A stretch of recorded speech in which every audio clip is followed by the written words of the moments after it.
And again, today we are with Bobby Cappuccio here on Alexandra Joy TV. Bobby is an internationally recognized speaker, author, and coach, widely known for his dynamic and provocative style. We're thrilled to have him here with us again today. Okay, so you know I love the realm of breakthroughs and how to create breakthroughs. Obviously, if someone hasn't connected being healthy, well, fit, however you want to describe it, feeling good, to their value system, what breakthrough would they need to have in order to do that? Because it's just not a common thing. They're not going to wake up in the morning and connect that. So how do you create that for someone? What breakthrough needs to happen? Well, I think with fitness professionals, you have to be very careful. Initially, you'd want to start asking those questions in an ideal world. But because people are so conditioned to expect something completely different when they walk into a fitness environment, if you start there, it might be a bit scary.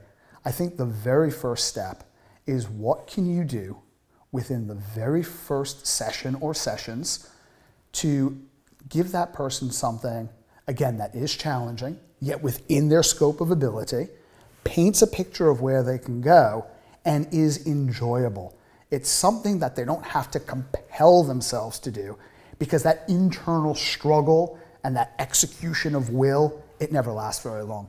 Those are the people who join your gym on January 2nd, January 15th, they're in the witness protection program. You cannot find that person anywhere where, it's not like, they're in the bars on January 3rd, April, May, go to the same pub. They'll still be there. Why? Socialization, getting to feel good, avoid a little bit of pain, serotonin and dopamine spike. So it maps with their value system. Right, being in the pub versus being at the gym at that hour. Right. And if you could associate, okay, how does being in the gym, maybe allow you to spend time in the pub, or maybe it's or more time with your kids, or whatever someone's value. Depending on who you like better, the guy next to you at the pub or your kid. Take your pick. Right. Hopefully your kid's not next to you at the pub. Yes, but let's hope in not. some cultures, they're 10, but they're having a shandy, so it's okay. But if you can connect with how... That was a joke, everybody. Go ahead. Oh, of course, yeah. I don't even know what a shandy is. I don't even know what I'm talking about. I'm just repeating what I heard. If you can connect with what is most important to you, how would being in the gym allow you to be a more effective parent? How would it allow you to be more effective at the office? How would it allow you to enjoy social activities and have choices as to what those social activities are?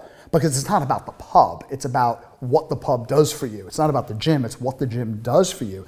And if you could start asking those questions and dripping on people in a way that's not confrontational and it's not horrifying, I think you could start to get some honest answers. And if you connect those two dots and let them dictate the direction and pace of change rather than the fitness professional doing it, which means, I've been working out for 10 years, I love it. I'm 25 years old, my hormonal profile is set up to where I just look at a gym and I start getting fit, versus someone who's 35, 45, has a lot of different priorities. They're at a different place in their life, not only philosophically, but physiologically, and be a bit more empathetic to that. Meet someone where they need to be met, not where you are. I think we can do a much better job in leading someone incrementally through the progressive acquisition of habits that have a compounding effect towards the fruition of their goals. Okay. So how would you define a breakthrough? Having one, attaining one? I think a breakthrough is the self-directed realization that, one, change is possible.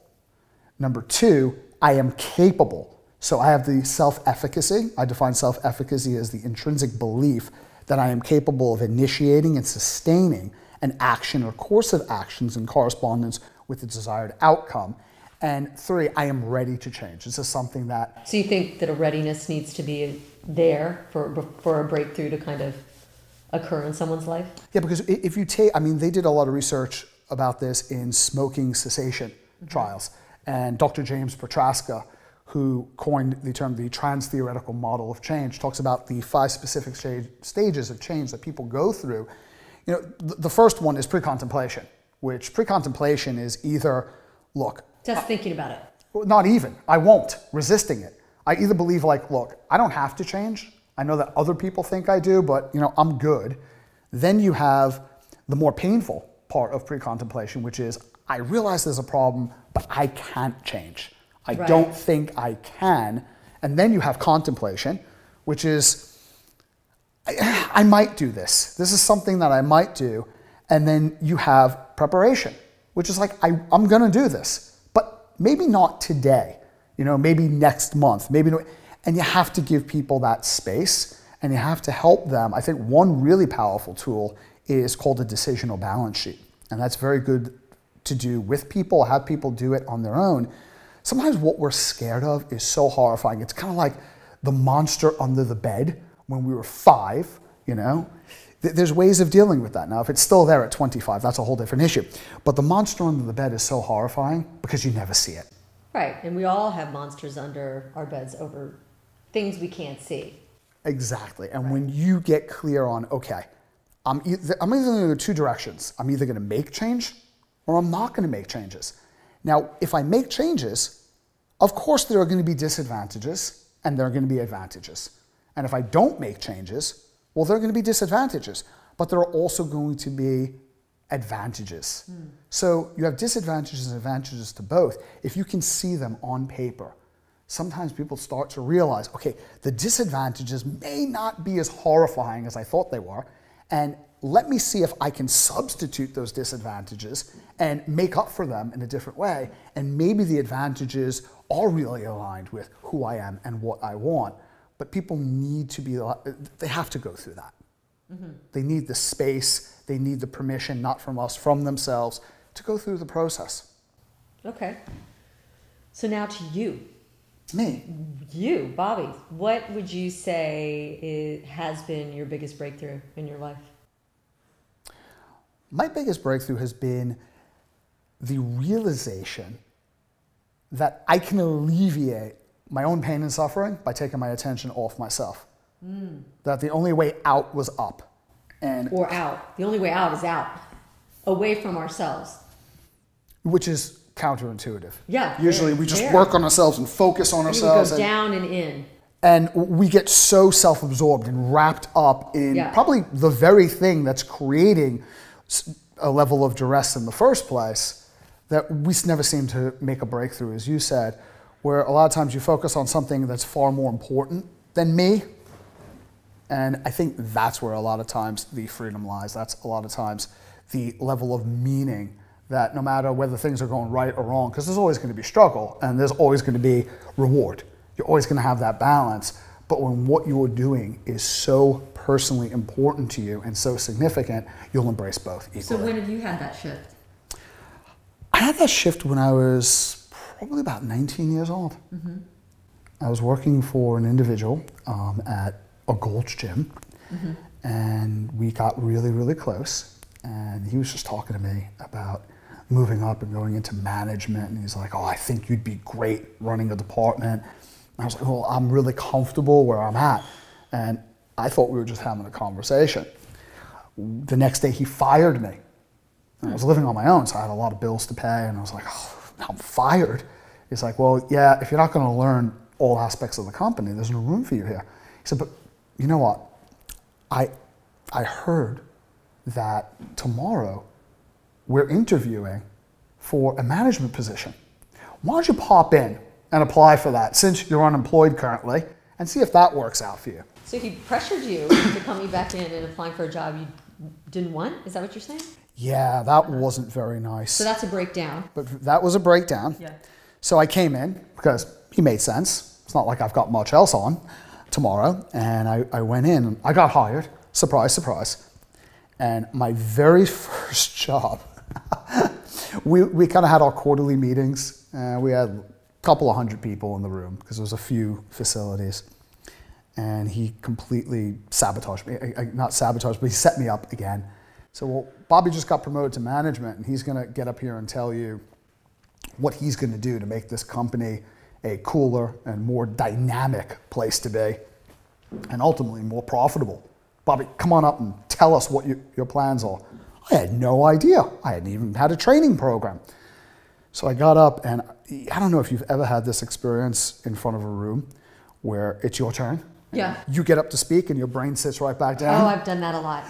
And I got up and I was wearing those kind of like workout those big attires. muscle. They ballooned out at the top and tapered down. Yeah. Those were quite attractive. Those muscle pants, yeah. I had a bunch of change in my pockets. And it was a quiet room, and all you could hear was change rattling because my knees wouldn't stop shaking. And I went totally blank. And then I remembered this audio program he had me listen to on personal development. And I remembered it word for word. That's the only thing that popped into my head. I couldn't have told you what my name is or where I grew up for the life of me, but I remember that. And I said it with so much passion. Really? Because that's all, if I didn't say it passionately, nothing would come out of my mouth. Yeah. And got a standing ovation. And that week, people coming into my office and going, hey, would you coach me? You know, this was like a temporary job for me. I am so inspired.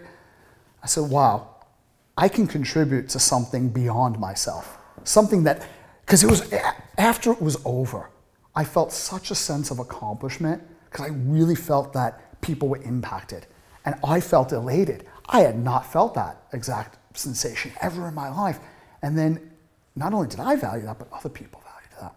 And when you find that one thing. It's your sweet spot. That one thing that not only do you really want to do, but you cannot live without.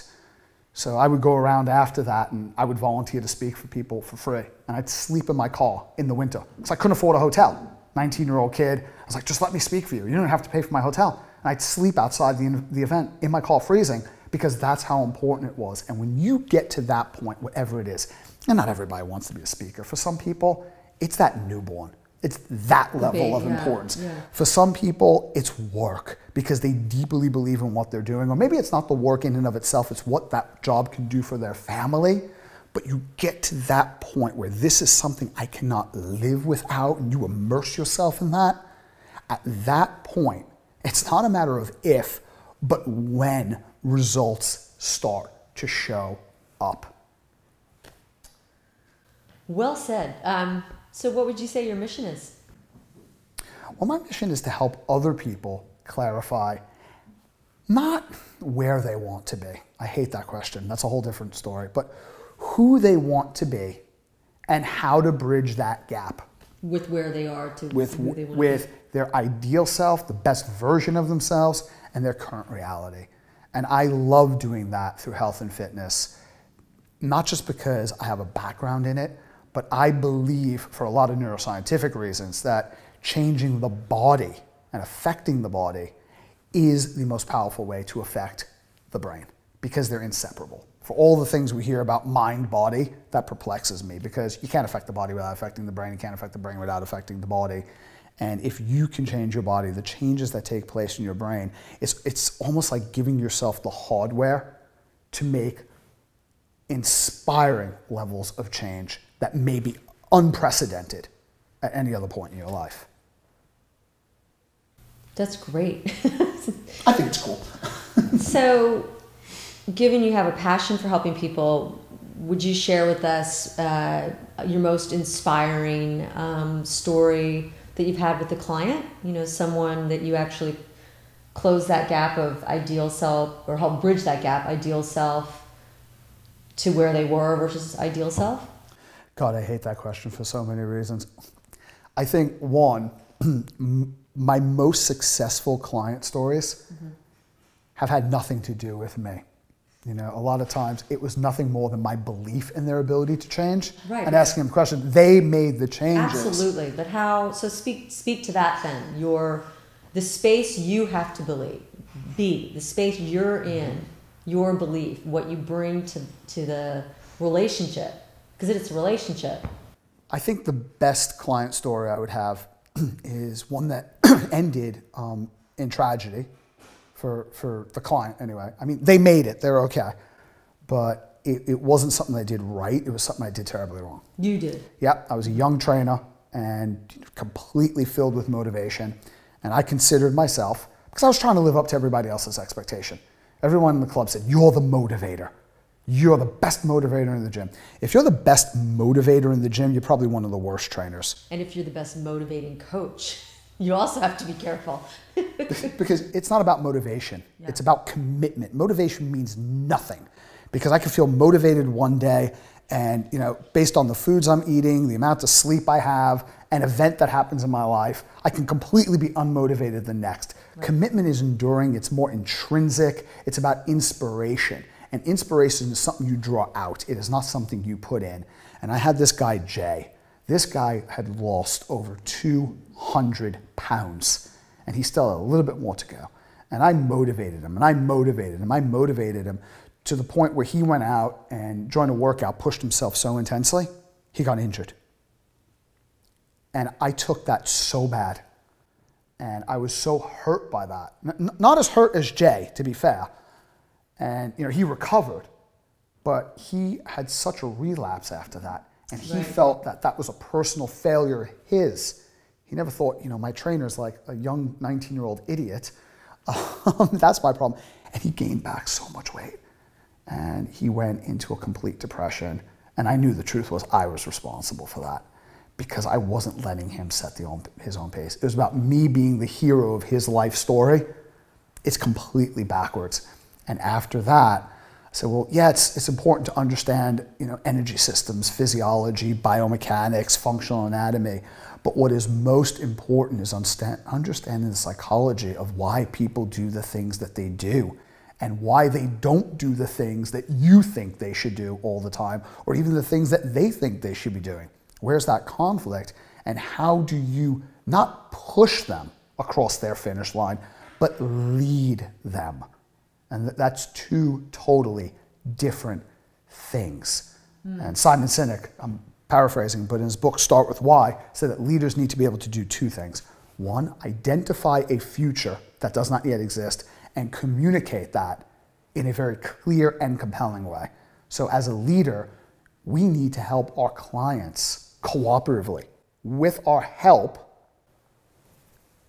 get really clear on a future that does not yet exist and why that would be important, and get them to communicate with themselves in a very clear, compelling way that incites consistent action.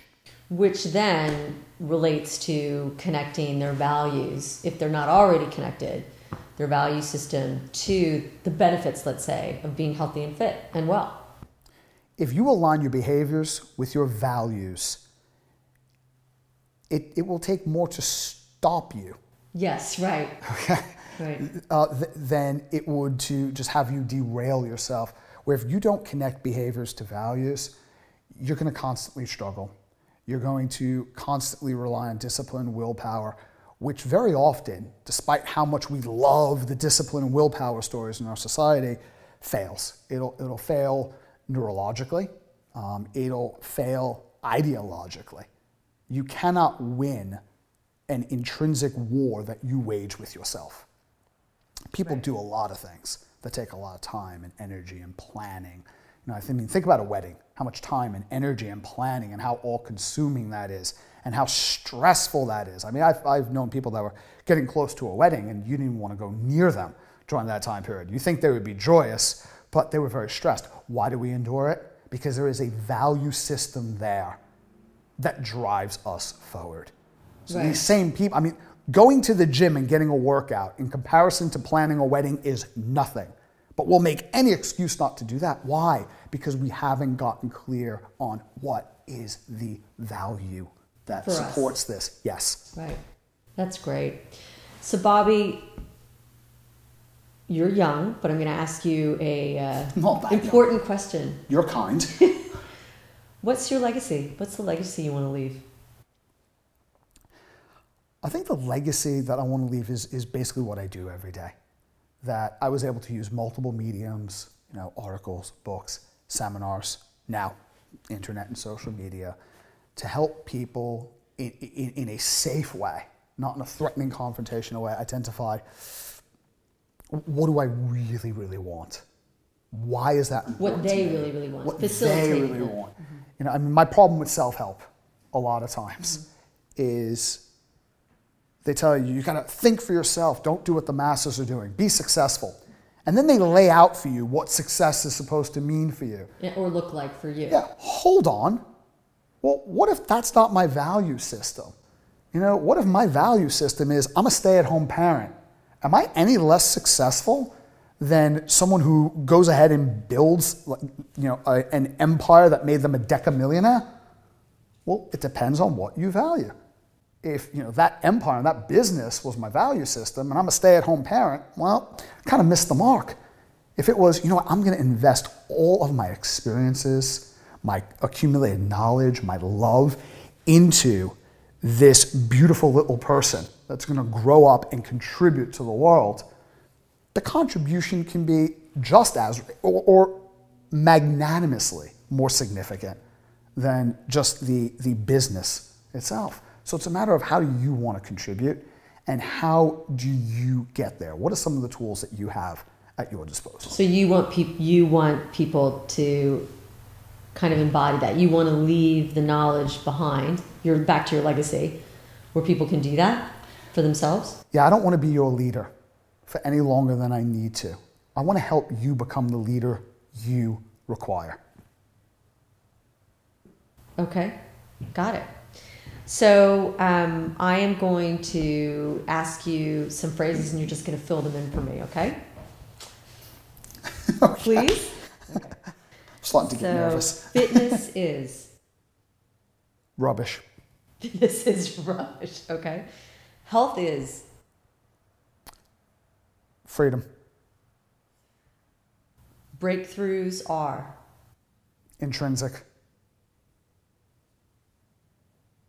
My biggest area of contribution will be? Autonomy. What I want to give at the highest level to others is? Love. God is? Love. Thank you, Bobby Cappuccio. If people want to get in touch with you, how do they do that? You contact my agent. No. You can get in touch with me at Bobby at BobbyCappuccio.com. That's Cappuccio, Cappuccio. It's like a cappuccino with no N. Okay. We'll also have it on the YouTube description. So thank you for everything today. And may we continue to contribute to people being well on the planet and however we're meant to do that.